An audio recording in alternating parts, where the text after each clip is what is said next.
On September 5, 2024, officers in Bremerton, Washington, responded to a bizarre situation involving a man claiming to be an Edmonds police detective.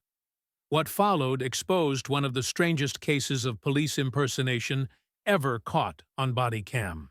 Were you on the phone with him? They asked us to come outside. I thought it was for you. Who else? Come outside. I don't know. He's on the phone with him. No, I thought I was pulled over because I thought you guys needed help with that. Oh no, no, we thought. No, I'm confused right now, man. I'm a retired Baltimore City. Okay. 27 years. I come out here. If you are a commissioned police officer in this state, you'll be taken out of cuffs, and I will formally apologize. Thank you. Okay? No problem. These officers in Washington are trying to figure out the role of this man in any of their police departments. But the more they dig, the more they uncover a con so wild, it even has some of them second-guessing themselves. I was like around 50-50. So I was like, if this is a mistake, because I've also seen the blowback on like Edmonds is going to be chewing on. Like they did have an off-duty guy here, and we like jacked one of their guys up. Around 6:23 p.m. on September 5th, 2024, a Bremerton Police Department officer rolls up to a local Salvation Army center in Washington to inquire about an individual his coworkers had dealt with the day before. But as they dig into who this man really is, the story only gets weirder and sketchier. It starts with confusion. A man in a full tactical vest, gun on his hip, and a badge that looks just real enough. Yeah. You want to come back over here? Yeah. I was talking to some other guys. So you work for Edmonds PD? I do. Okay. Yeah, and this is a part-time gig. I got you. Do you have your commission card with you today? Yeah, give me a minute. Meet 49-year-old Michael Scaletta-Tietz. He claims to be a detective with the Edmonds Police Department in Washington, but this officer isn't exactly buying that claim. No, didn't find it? Sorry? No, he's going to. It's in my other bag. Oh, okay. He's grabbing it now. Okay, how long have you been working for the Salvation Army? Sorry? How long have you been working off duty for the Salvation Army? I'm here almost every other week. Every other week? Yeah, Okay. and then I also work down at the KRM. Okay. And what's your full name? Mezzy Scaletta, M-E-Z-Z-Y, That's your- S-C-A-L-E-T-T-A. So your first name is Mezzy? M-E-Z-Z-Y, correct. Hey, man. Yeah, it's going to be the green bag. And it's got my wallet with the credentials and everything on the side of it. And in the upstairs. This is the kind of situation every cop dreads. Someone walking, talking, and acting like one of them, but without any of the training or accountability. You have with you Mr. Scaletta? Correct. Okay, can you put your hands on the car, please?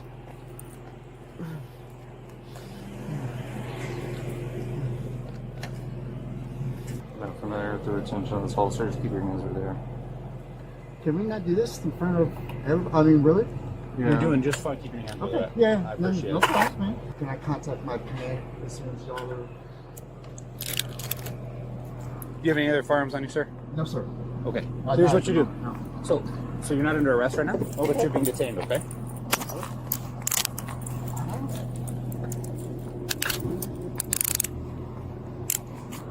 And so, His credentials?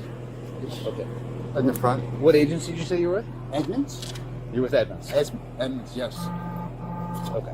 Okay. You understand you're just being detained right now? I understand the whole process. Yes, I did. Okay. Is he hired by Solid? No, by some other company. He's hired by your company? Yeah. Okay. We're concerned that he's impersonating a police officer. It's not credentialed. Do you know for a fact that he's a police officer? Yeah. Okay. He followed through a couple calls last night. That's the concern. Okay. So if he credentials out, well, this will all be fine. Okay. Okay.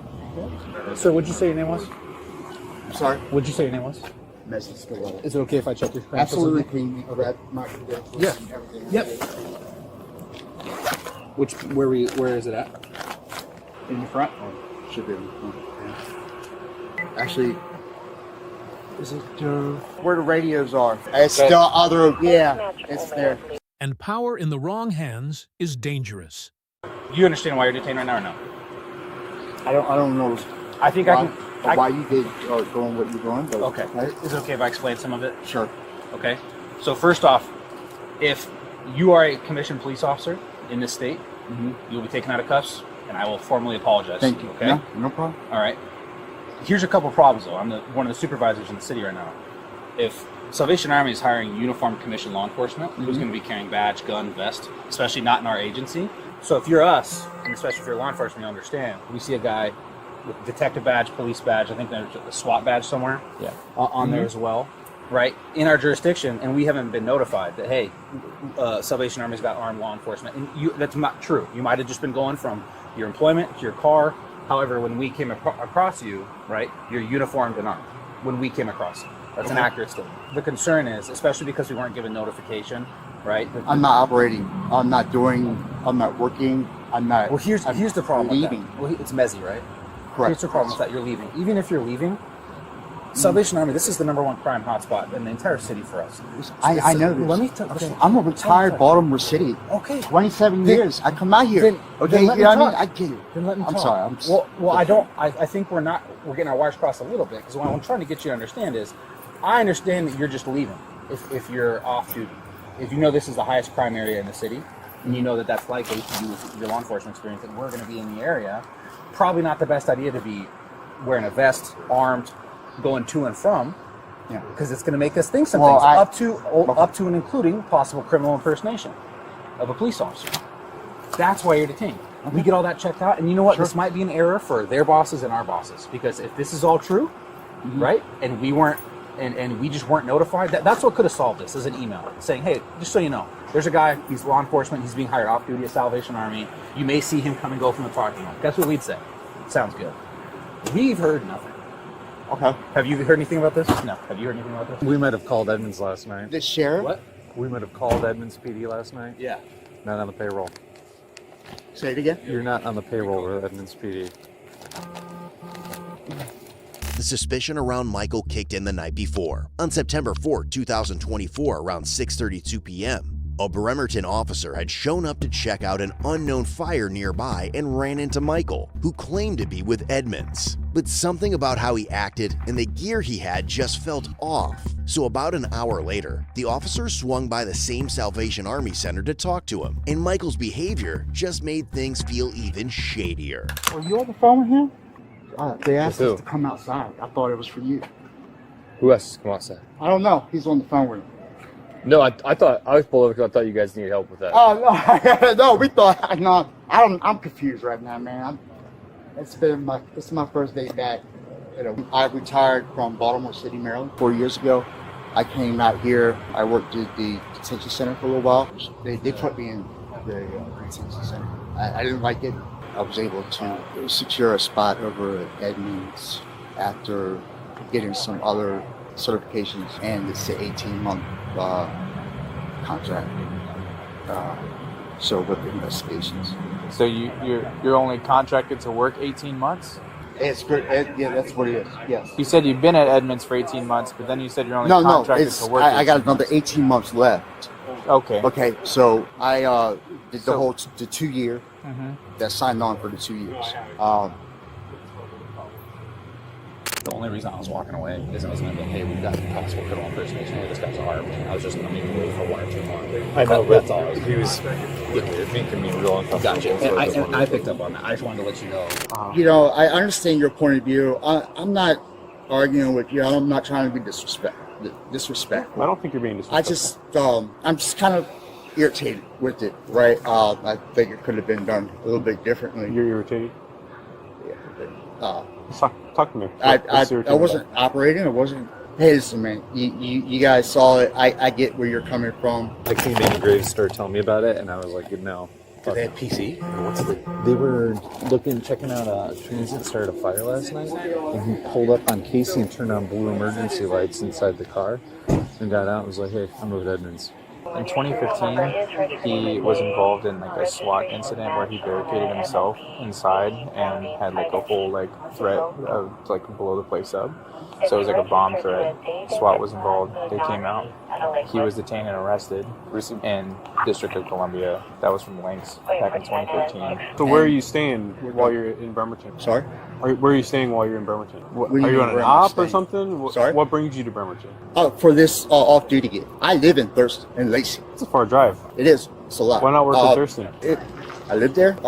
We were having issues. I didn't want to work in the jail anymore. What kind of issues? Dealing with the same people that we were dealing with. and some of the positives. Derek, I love him. He's a great guy. Derek Sanders. Sanders. Right, when he became sheriff, a lot of things have changed. Sorry? As some of their suspicions start to check out, officers get more pushy with Michael, and soon they're about to find out the fire wasn't the only call he'd shown up to the night before. Tell me what happened in 2015 with Baltimore PD. The riots. I think you know exactly what I'm talking about. The unit, yeah. I worked in the Eastern Prison. We knew the feds were there. But you keep your nose clean. You don't have to worry about. Well, I'm talking about the offense where you were arrested in Baltimore City. Me? In 2015. I was arrested. I wasn't arrested. Never been arrested. Never been arrested. Never once. Never been arrested. So when I search you in our police database, and your name and date of birth come back with an incident in 2015 with the District of Columbia, which is obviously Washington, D.C. That's D.C. Yeah. Then comes the history check. A past arrest for a bomb hoax. Suddenly, it's not just a lie, it's a threat that's been brewing for years. The shirt is in the plastic. His reflective vest is straight from Gauls. Yeah, look, he's got a firefighter helmet too. Jesus Christ, man. Ready to do it all. Can we check by vehicle? Can you check? Absolutely. If you want to search. You guys could do it. Go ahead. Where's your key at? It's open. Oh, okay. It's a black plastic bag. It's got some Gatorade in it, Right. and it's got my wallet. I just want to confirm you're giving us the consent to search the vehicle. I just want to hear from you, yes or no. Are you giving us consent to search the vehicle? What, y'all are going to tear my vehicle apart? We're going to search the vehicle. No. We're not gonna like. We're done. All right. We're done. No. No, okay. You're not going to tear my vehicle up. No. Okay. Apply for a search warrant. Do what you got to do. Let's. You have to be bonded with the company, which is federal. Have you seen him arrest anybody? Detained, handcuffed, nothing. This is the tow form the company is towing your vehicle, okay? Sorry. This is the tow form for your vehicle. It's Where's going, it being it's going towed? to our office, and then the kids at the tow yard after we're done. Are y'all applying for a warrant? You want to last it before we dump this? I would. Thank you. Are you still talking? At this time, I'm going to invoke my rights and remain silent. Okay. All right. Fair enough. We all know better. Fair enough. Call that wily law enforcement experience, huh? What the hell, man? This is insane. Alright, go and take a seat. Your audio and video recorder. All while I'm right, real quick, can he have my cell phone, or are you guys needing that? Who do you want Yes. to take your cell phone? O'Brien, Okay. partner. You want him to have your cell phone? Yeah, can you give it to him, please? Sure. I want him to call my wife and use it. I want to give him the passcode. Oh, okay. I'm speechless. When an officer hops on a call with Michael's wife, he finds out The call with his wife is heartbreaking. She truly believes he's a cop, which means this double life wasn't just for show. It was his whole identity. A lot of police gear, had a full belt, fully kitted. His vehicle is a new Ford Explorer outfitted with blue lights, like police lights. He is wearing police gear that has police on the back. His uniform has SWAT patches on it, and the badge that he is wearing says Edmonds Detective, badge number 360. Okay. He's impersonating a police officer, which is criminal impersonation in the second degree. I'm so sorry, sir. I just woke up. Okay. He's being arrested for criminal impersonation and unlawful possession of a firearm. I'm so confused right now. What part is confusing? This whole thing. I mean, I thought that he went to work last night. Does he work at Salvation Army? What? Does he work at the Salvation Army in Bremerton? No, he's supposed to be Bremerton Kids Hub. Doing what? Well, I know he's a reserves police officer. That's what he told me. That's the work he's doing. He's a reserves police officer for who? You know what? I don't know what. I know he's contracted. That's what he's told me. Mr. Scaletta, you were convicted of, it looks like, a bomb hoax. What? A bomb hoax in 2015. Say what? In 2015, you're convicted hoax by false bomb. You were sentenced to No. 4 months in prison. What? No, bro. Did you get your firearms rights restored? Sorry, I'm not doing it. Just adjusting. I'm just kind of laid back on my seat. Yeah. I invoked my rights, man. This is all your investigation. I'm not trying to be a dick. I'm not. Don't take it the wrong way. This is probably a little bit overkill, but given the apprehension that Percy gave last night about this case, will you guys walk around and see how many people you can talk to that will say, yes, this guy said he was a cop? Michael's wife would call the officer the following day and inform about a case full of firearms that she discovered in Michael's room. And while officers canvass the area, even more wild tea about what he pulled the night before starts blowing up. So last night, one of our officers was just contacting a group of transients that were like making a small fire. Not a big deal. Your employee who drives this car pulled up on that scene and turned on blue emergency lights inside of his car, and then got out and told the officer on scene that he was an off-duty Edmonds PD detective. Okay. Here, I'll show you that. So when I heard about this from last night, I came over here because I was curious. I'm like, that sounds a little out of place. Of course. So he approached me wearing this vest. And he has a badge that says Detective Edmonds on it. So the officers that were working last night went the extra step and called the Edmonds Police Department. They've never heard of him. He's not on the payroll. So between showing up on scene with commissioned officers, saying he's a cop, having blue emergency lights, and then this morning approaching me saying he's police, wearing a police vest. Right. Yeah. And then furthermore, today he was carrying a firearm. It was unloaded. He's a convicted felon. He can't have a firearm. So he's going to jail today for criminal impersonation of the second degree and unlawful possession of a firearm. Hey, at any point over the night or anything, did you have a conversation with that security guard? It says like police on the back of his vest. Conversation as far as not talking to him, but just like he came up, he's like, "Hey, you guys need anything?" Okay. Did he tell you at any point that he was a cop? I know. I guess it was implied by the police badges and he looked like a cop. Gotcha. I'm assuming he was not. That is correct. Okay. All right. You're not in trouble. I was just wondering. So there's a guy walking around in kit like ours. He was wearing a badge and everything. Did he ever talk to you? The guy in the car? Yeah. Yeah. What did he say to you? He's the one that wanted me in there. Blue lights, fake commands, people fooled. He didn't just pretend, he performed it, down to the smallest details. Trespassed off the property.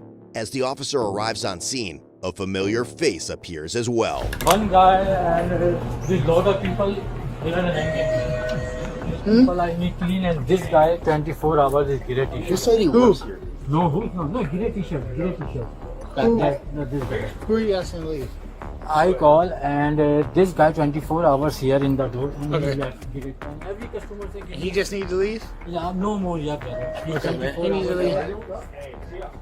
And now, as one of the officers heads over to the store, the manager's got a curious story to spill. And on top of that, a witness comes forward with a disturbing tale that makes the whole thing even more messed up. We just arrested a guy for impersonation of a police officer. He's dressed like us. He's got a badge like us. Oh, this police guy? Yeah. He had a gun on his head. He's all night here walking. All night here? Yeah, all night. He's walking and around here and this side and badge and weapon. This and 3-4 times he's come inside. Inside the store? Yeah, he's around, purchase some drink. Yeah. And I call for one, some people here 24 hours, so I call 911. Your colleague is come, so he's together come. He was talking to customers, telling them? Customers inside. And he told them that he was a police officer? Yeah. When he came up to your window, shining the light in and stuff like that, right?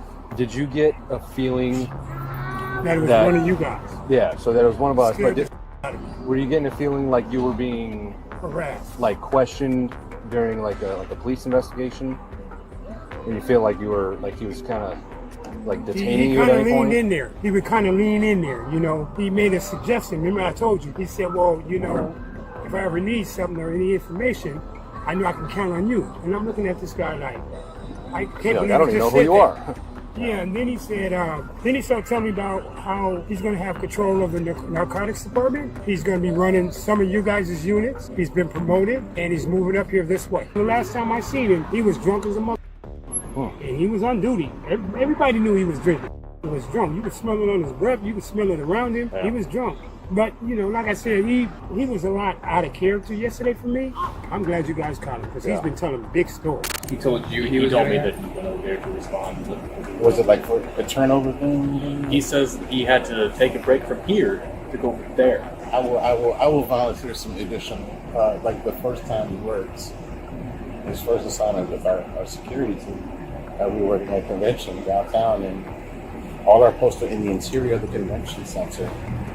And I got a call from Vincent Security that the police were in the roadway redirecting traffic because there was a car accident at the entrance of the parking garage. Car had crashed, and when I went up to look, it was my guy here. He's directing traffic? Yeah, he had his vehicle in the car. He had his vehicle in the roadway, kind of angled to come forward, and he was using his flashlight, rerouting people away from the area where the... Did he have emergency lights turned on in the car too? I don't remember for sure. Okay. And yet, this wouldn't be the end of Michael's shitfest. As news of the huge hoax got around, one of his neighbors hit up an officer later that night to spill how Michael had totally played him and his friends. I've always been told he was Edmonds PD. You've always been told that? Yeah, for like the last few months that he was Edmonds PD, and that's what the badge showed. And like even my friends always thought that he was like Edmonds PD. Okay. And how did you guys come to that conclusion that he was Edmonds? Uniform and then word of mouth that he was Edmonds PD. Did he ever come to you guys and be like, hey, I work for Edmonds? Yeah. Okay. So you drove with him to the shooting range in this vehicle, so you were able to see all this. The most recent story that he told you is about how he did a search warrant in Bremerton at a trap house. One of Michael's ex-colleagues later shared screenshots of their chats, showing how he constantly painted himself as the hard-working cop, skipping dinners with his wife, always jumping on emergencies. But it gets crazier. He even sent her a video where it looked like he was responding to a deadly emergency. The man's deception seemed to have no limits, and officers were about to discover even more evidence of And all right, okay. Oh man, goodness, a suspicious death. As far as like when I see a judge, do they release people or do they always give them a bond? Because you know, like sometimes people get like released without having to pay a bond. You've been a cop for 30 years and you don't know how jail booking works? Well, no, it's different out here because, like, no, I'm asking what are... You work for Edmonds, right? So, like, what are, like, do they release people or are they, like, really strict on bonds or... Sorry? What happens when we take people to King County Jail? Well, this isn't King County. I'm just asking how are the judges out here, like, what's it like? I worked for the Seattle Police Department for 7 years, and I put people in King County Jail, so I know exactly how it works in King County. I don't, listen, I'm just asking. No, I understand. I don't know what the judges are like out here, so I'm just asking. Oh, okay. When was the last time you used? I don't use. Why you say that? Because I think you're high. By the end, his twitching, his rambling, it all fits the picture. Not a mastermind, but a man lost in his own lie, playing hero until the real heroes showed up. A cop thing down in Salvation Army is a opportunity for you to seize drugs from the local transient people. That's what I think. I think that's how you're obtaining illegal drugs. Yeah, never. Really easy, right? I've never enforced that. I'm a security, no. Never. I've never done anything like that, dude. You were asking that guy last night over on the street if he had any drugs. I've never, no, absolutely not. That you were shaking him down with a flashlight and asking about illegal drug use over on the street, not even in the Salvation Army property. Yeah, that is a complete lie, but no. He was subsequently given a cash bond set at $50,000. And here's the wild part. About 70% of the people who watch cases like this haven't subscribed yet.